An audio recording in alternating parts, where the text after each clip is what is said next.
નિર્માણ પર્સ કાર્યક્રમમાં આપ સર્વે દર્શક મિત્રોનું ખૂબ ખૂબ હાર્દિક સ્વાગત છે અને હું છું મિત્તલ પટેલ. નિર્માણ પર્સ કાર્યક્રમ આજે તમારા માટે આવી પહોંચ્યો છે એક ઉમદા શિલ્પકારની મુલાકાતે. આ શિલ્પકારને પથ્થરો સાથે પ્રેમ છે અને તે પણ આરસ પથ્થરો સાથે. ખૂબ સુંદર મજાની અહીંયા કૃતિ રજૂ કરી છે. એક જ પથ્થરમાંથી અલગ અલગ રૂપો આપ્યા છે. તો ચાલો આજે એક શિલ્પકારની મુલાકાત લઈએ અને પથ્થરો સાથે પણ કોઈ વ્યક્તિ આટલો પ્રેમ કરી શકે એ પણ જાણીએ. નિર્માણ પલ્સમાં આજે આપણે માર્બલના શિલ્પકારની મુલાકાત લેવાની છે. તેઓ ક્યાંય શીખવા નથી ગયા, પોતાની જાતે જ પોતાની સેલ્ફ રીતે જ તેમને એક આર્ટિસ્ટ તરીકેનું ઉમદા બિરદું મેળવ્યું છે. तो चलो તેમની मुलाकात लिए. आपका बहुत हार्दिक स्वागत है हमारे शो निर्माण पल्स में. सर पहले ये बताइए आपका पूरा नाम क्या है? ललन सिंह, मेरा नाम ललन सिंह है और मैं बेसिकली इलाहाबाद का हूँ लेकिन उदयपुर में सेटल हूँ. क्योंकि मार्बल इजीली अवेलेबल है उदयपुर में, इसलिए मैं उदयपुर में सेटल हूँ. मेरा स्टूडियो घर वहीं पर है. और सर आपने पढ़ाई कहाँ से की है और आपको कैसे लगा कि आपको भी एक आर्टिस्ट बनना है? आपने कौन सी सिटी से पढ़ाई की, कौन सी यूनिवर्सिटी से की? एक्चुअली मैं इसके पीछे थोड़ा सा हमको पीछे जाना पड़ेगा. मैं 5th क्लास ऑनवर्ड मैं ऐसे हॉस्टल में था जहाँ पर फाइन आर्ट्स एंड म्यूजिक के ही स्टूडेंट थे. तो धीरे धीरे एक ये जो आर्ट का माहौल जनरेट था वहाँ, वो हमको इंड्यूस्ड कर गया. तो हालांकि मैंने बीएससी किया, फिर एमबीए किया, फिर नौकरी भी किया, लेकिन बाद में मैं एकदम से जो है फील्ड को चेंज किया. कारण ये कि हमारे जो टेम्परामेंट है वो थोड़ा एक अलग ढंग का है कि मैं किसी को ऊपर अपने थोड़ा मतलब बियर नहीं कर पाता कि हमको कोई डिक्टेट करता रहे हमेशा. तो मैं फील्ड को चेंज किया और 97 ऑनवर्ड मैं इस फील्ड में पूरी तरह से यूँ कहिए कि मर्ज हो गया. मतलब मार्बल के साथ में मैं अपने आप को घुला दिया. हाँ, क्योंकि मार्बल या यूँ कहिए स्टोन इतना टफ मीडियम है कि इसमें अगर जब तक आप अपने को डिज़ोल्व नहीं कर देंगे मार्बल के साथ में, आप वो चीज़ नहीं निकाल सकती हैं कलाकृति के रूप में जो आपके जेहन में है. यूँ तो आप कुछ भी मशीन से आना टेढ़ा कुछ भी काटेंगी तो एक आकृति तो बनती ही है, लेकिन पर्टिकुलर वो चीज़ निकालना जो आपके जेहन में है, उसके लिए आपको पत्थर के साथ में खेलना पड़ेगा, बात करना पड़ेगा, फिर वो चीज़ निकल के आती है. और शायद संभवतः उसे बेटर ही निकल के आती है, क्योंकि हमने उसको जो है अपने हिसाब से एक तरह से मोल्ड कर दिया. क्योंकि जब आप किसी चीज़ को, जैसे मिट्टी है, मिट्टी खैर मिट्टी के साथ तो प्लस पॉइंट है कि आप उसको बार बार मोड़ सकते हैं, तोड़ सकते हैं. ये चीज़ मार्बल में नहीं है. लेकिन अगर आप मार्बल के साथ खेलेंगी, मतलब खेलने का मतलब ये नहीं कि इधर उधर उछल कूद, खेलने का मतलब कि आप मार्बल को समझ करके और जो आप बनाना चाह रही हैं वो दोनों चीज़ एक्यूरेटली कार्व करते हुए आप करेंगे तो शायद उससे बेटर चीज़ बन जाए. और शायद यही मैं कर पाता हूँ क्योंकि मैं इसमें पूरी तरह से रचा बसा हूँ. सर आपके जो शिल्प है बहुत ही डिफरेंट है. एक मार्बल में से, एक पत्थर में से बनाना बहुत ही डिफरेंट वे में आपने बनाया है. तो आपको ऐसा विचार कैसे आता है? एक मदर और चाइल्ड की जो बॉन्डिंग दिखाई गई है, गणेश जी को दिखाया गया है, इंसान के अलग अलग चेहरे को दिखाया गया है, थर्ड आई को दिखाया गया है, तो बहुत ही अच्छे से आपने प्रेजेंट किया है पत्थर के साथ, मार्बल के साथ. तो ऐसा विचार कैसे आता है आपको कि आपको इस पत्थर के साथ इतनी बहुत ही सुंदर कलाकृति बनानी है, एक मूर्ति बनानी है? हाँ, विचार तो देखिए ऐसा है ना कि नेचर है, नेचर में इतने सोर्सेज हैं कि आपको कहीं किसी चीज़ की कोई कमी नहीं है, आइडिया की कमी नहीं. बस आप थोड़ा नेचर में देखो, नेचर को मंथन करो और खुद को, अपने मीडिया को, कि आपको क्या बनाना है।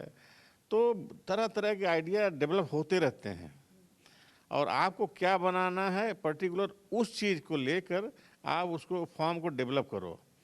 तो ये हम अंदर ही अंदर डेवलप करते हैं कि भाई हमको जैसे मान लिया कोई चीज़ बनाना है, या मान लिया डांसिंग गणेश बनाना है, तो डांसिंग में पोज तो बहुत मिलेंगे, लेकिन बेटर पोज, या लगे कि हाँ ये सही में डांसिंग पोज कहलाएगा, वो कौन सा पोज होगा, उसके लिए हमें कैसा बनाना पड़ेगा।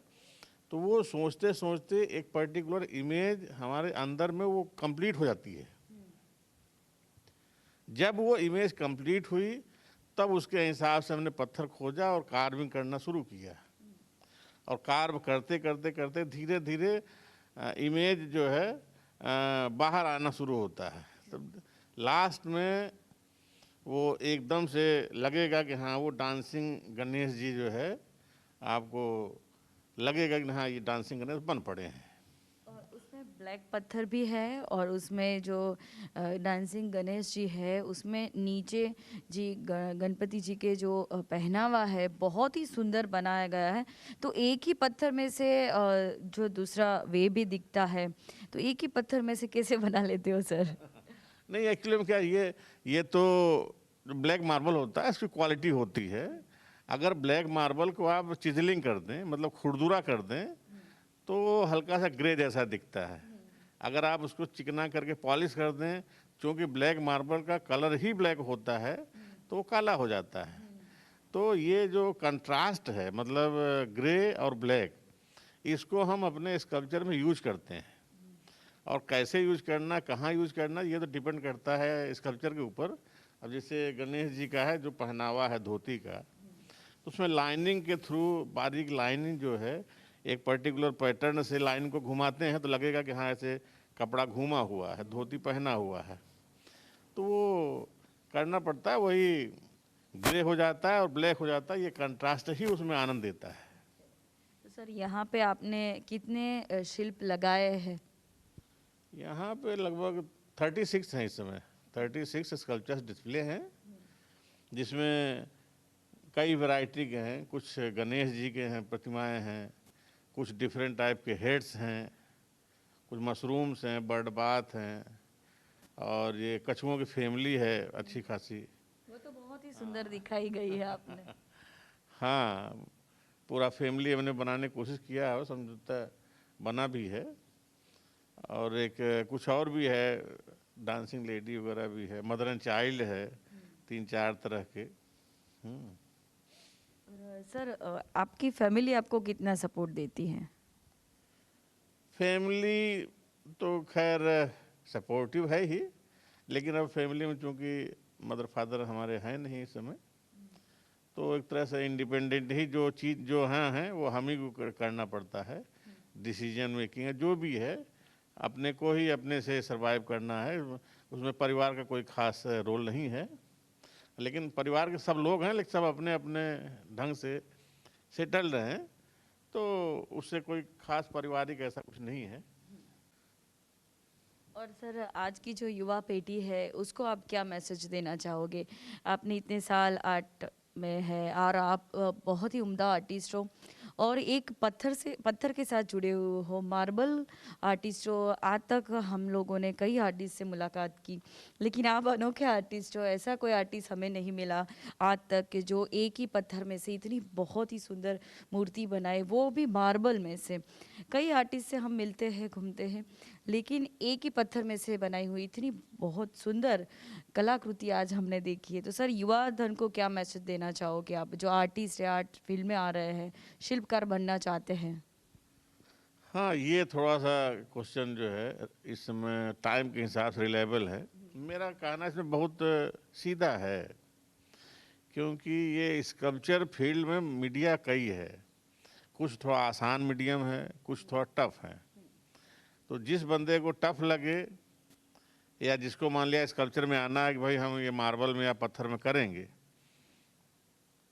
तो उसके पहले उसको अपने आप को समझना पड़ेगा कि हम इसमें लंबे समय तक, या जो भी है, जितना मेहनत लगेगा, जितना फाइनेंस जो भी है वो हम कर पाएंगे कि नहीं कर पाएंगे।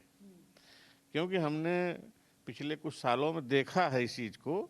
बहुत से लोग, आज से लगभग 15-20 साल पहले वो सुविधाएं नहीं थी, जैसे ग्राइंडर है, कटर है, जो भी है टेक्निकल चीज़ें, पहले केवल छीनी हथौड़ी से लोग करते थे।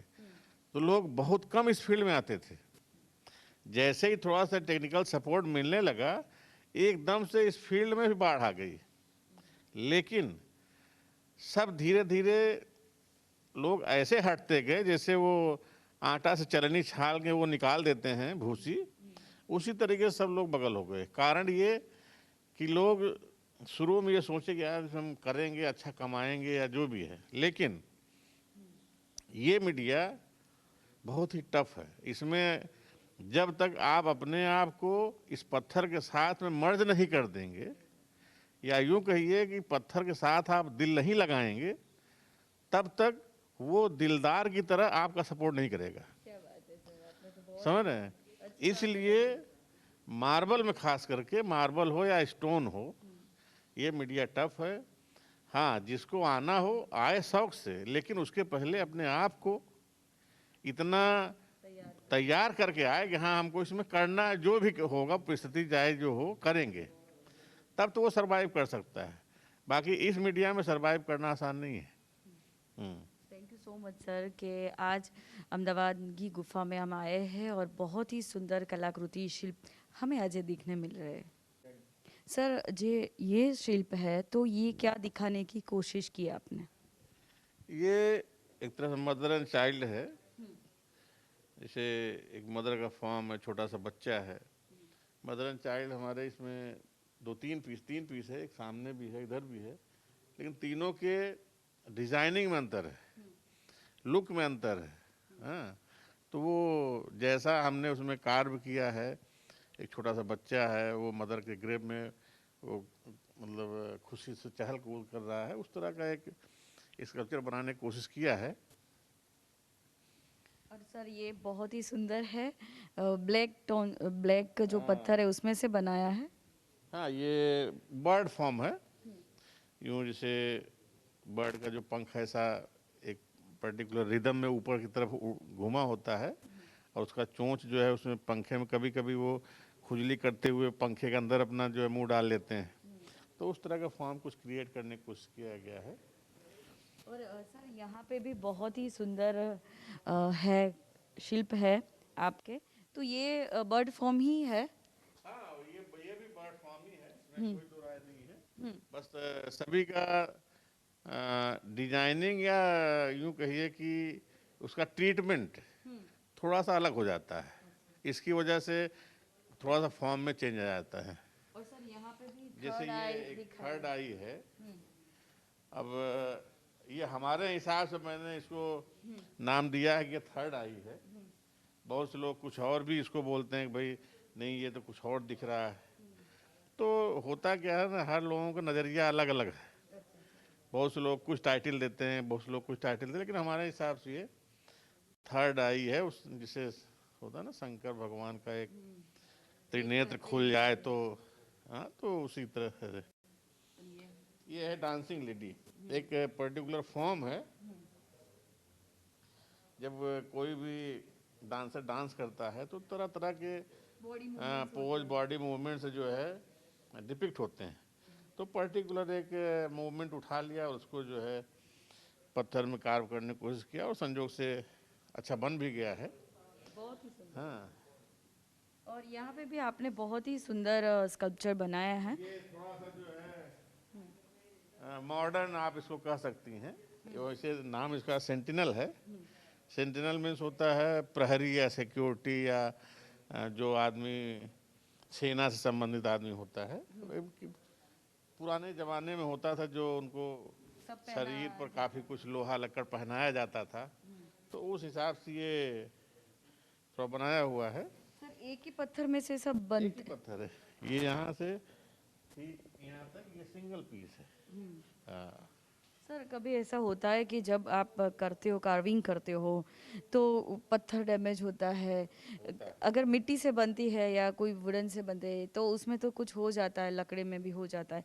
लेकिन जब पत्थर से आप जुड़ते हो तो पत्थर डैमेज होता है, उसको अच्छे से फिर से करना बहुत ही देखिए, टफ है। मैं नहीं, टफ नहीं है। मैं शुरू में इसीलिए बोला था कि हर मीडियम का अपना प्लस और माइनस होता है।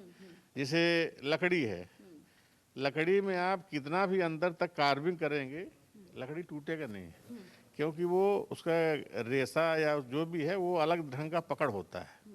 जैसे मिट्टी है, कहीं से निकाल के कहीं लगा दिया, कहीं से निकाल के कहीं लगा दिया। लेकिन पत्थर में ये चीज़ संभव नहीं है। जहाँ से एक बार आपने कार्विंग कर दी या मान लिया कोई टूट गया, तो वहाँ हम जोड़ नहीं सकते हैं। फिर उस जगह को किसी और डिजाइनिंग में, किसी और फॉर्म में हम उसको डेवलप करके चेंज करते हैं, जिससे कि लगे कि हाँ ये इसका एक पार्ट है और ये टूटा हुआ नहीं है। समझ नहीं? क्योंकि अगर हमको लगेगा देखने वाले को यार ये तो टूटा हुआ है, तो वो फिर उनके दिमाग में कुछ और गुल खिलेगा। तो वो जो टूटा हुआ है उसको हम डिजाइनिंग के सेंस में एक फॉर्म के रिलेट में उसको डेवलप कर देते हैं कि नहीं ये इसी तरह का फॉर्म रहा है। और यहाँ पे आपने कछुओं की पूरी फैमिली दिखाई है, बहुत ही सुंदर लग रहा है। ये जान है आपके, ये शो है उसकी जान है, कछुए की पूरी फैमिली है। इसको संभवतः लोगों को, हम तो कहते हैं कि हर आदमी को कम से कम एक कछुआ घर में रखना चाहिए। इससे क्या है, समृद्धि और लॉन्ग लिवनेस और उम्र, ये चूँकि कछुओं का उम्र बहुत ज़्यादा होता है, तो ये एक तरह से जो है वरदान होता है फैमिली पर कि कछुओं को रखने में समृद्धि आती है, धन संभव और जो भी है खुशहाली आती है, तो ऐसा मानना है। बहुत ही अच्छे फॉर्म में दिखाया गया है स्कल्पचर मुखौटों में। तो सर एक पत्थर से जो दो साइड दिखाई दिए, दो साइड से भी देखो तो एक ही कलाकृति दिखाई दे, तो सर वो बनाना कितना टफ होता है। वही चीज कह रहे हैं ना कि अगर आप पत्थर के साथ खेलेंगे, समझ नहीं, मतलब कहने का मतलब कि आप जब तक पत्थर के साथ मर्ज नहीं होंगे तो वो चीज़ निकल के नहीं आएगी। समझ नहीं? तो जब अभी तो मान लिया हम यहाँ एग्जीबिशन में है, सूट बूट में है, लेकिन जब हम अपने काम पर होते हैं ना, तो लेबर के अलावा हम कुछ नहीं होते हैं। तो वहाँ पे हम फिर वो अपने पत्थर के साथ खेलते रहते हैं। तो हमको जो बनाना है, जब तक वो चीज़ नहीं आती है ना, हम उसको बनाते रहते हैं आगे से आगे। नींद का तो कभी कभी ऐसा होता है, हम आपको बताएं कि जैसे मान लिया कोई स्कल्पचर बना रहे हैं, संजोग से बहुत अच्छा बन पड़ा, तो मैं उसको रात रात में देखता हूँ बैठ के स्टूडियो में अपने, बच्चे परिवार वाले सो रहे हैं, मैं आग लाइट जला के बातें करता हूँ, देखता हूँ कहाँ से कैसी किसकी लाइन जा रही है, कहीं लाइन कोई डिस्टर्ब तो नहीं हो रही है। ये सारी चीज़ें जो है दिमाग में चलती रहती है। और जो आनंद, आप यूँ समझो कि जो आनंद अंदर से, जो वो चीज़ देख कर जो आनंद अंदर से फील करते हैं, वो कोई आदमी उसको बयान नहीं कर सकता है।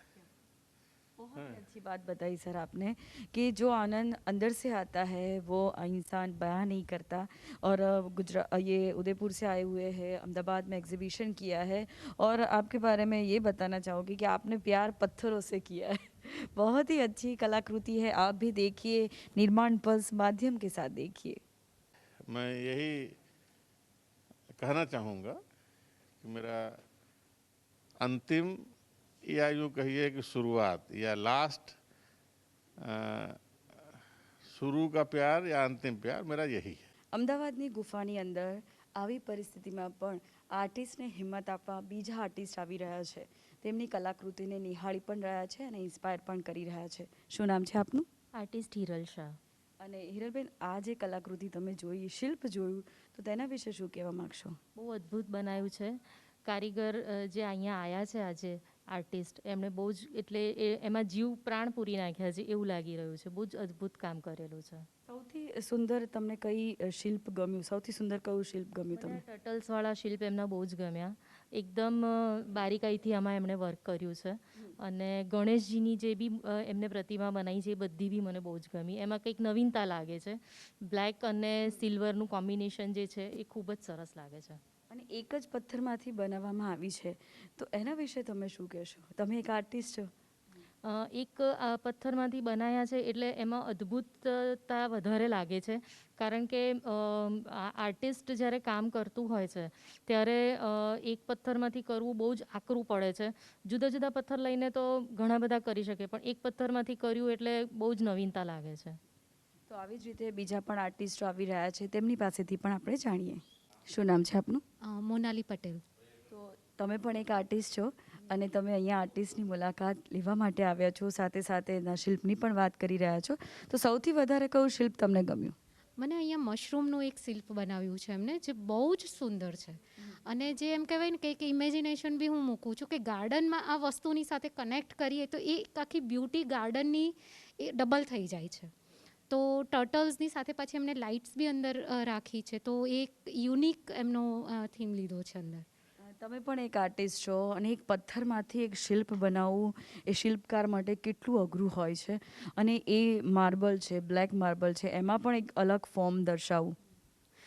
એકચ્યુઅલી આમ જોવા જઈએ તો અમે જો ક્લેમાંથી બી આ ટાઈપનું કામ કરીએ ને તો બી બહુ ડિફિકલ્ટ હોય છે. તો હું ઇમેજ કરી શકું છું કે સ્ટોનમાં તો આ વસ્તુને આ આકાર લાવવો એટલે એ બહુ જ એમ કહેવાય કે God gift one type of કહેવાય કે માણસમાં કે આર્ટિસ્ટમાં ભગવાને એને એ રીતના ગિફ્ટ આપી છે જે આ રીતનું વર્ક કરી શકે છે. So it's so nice.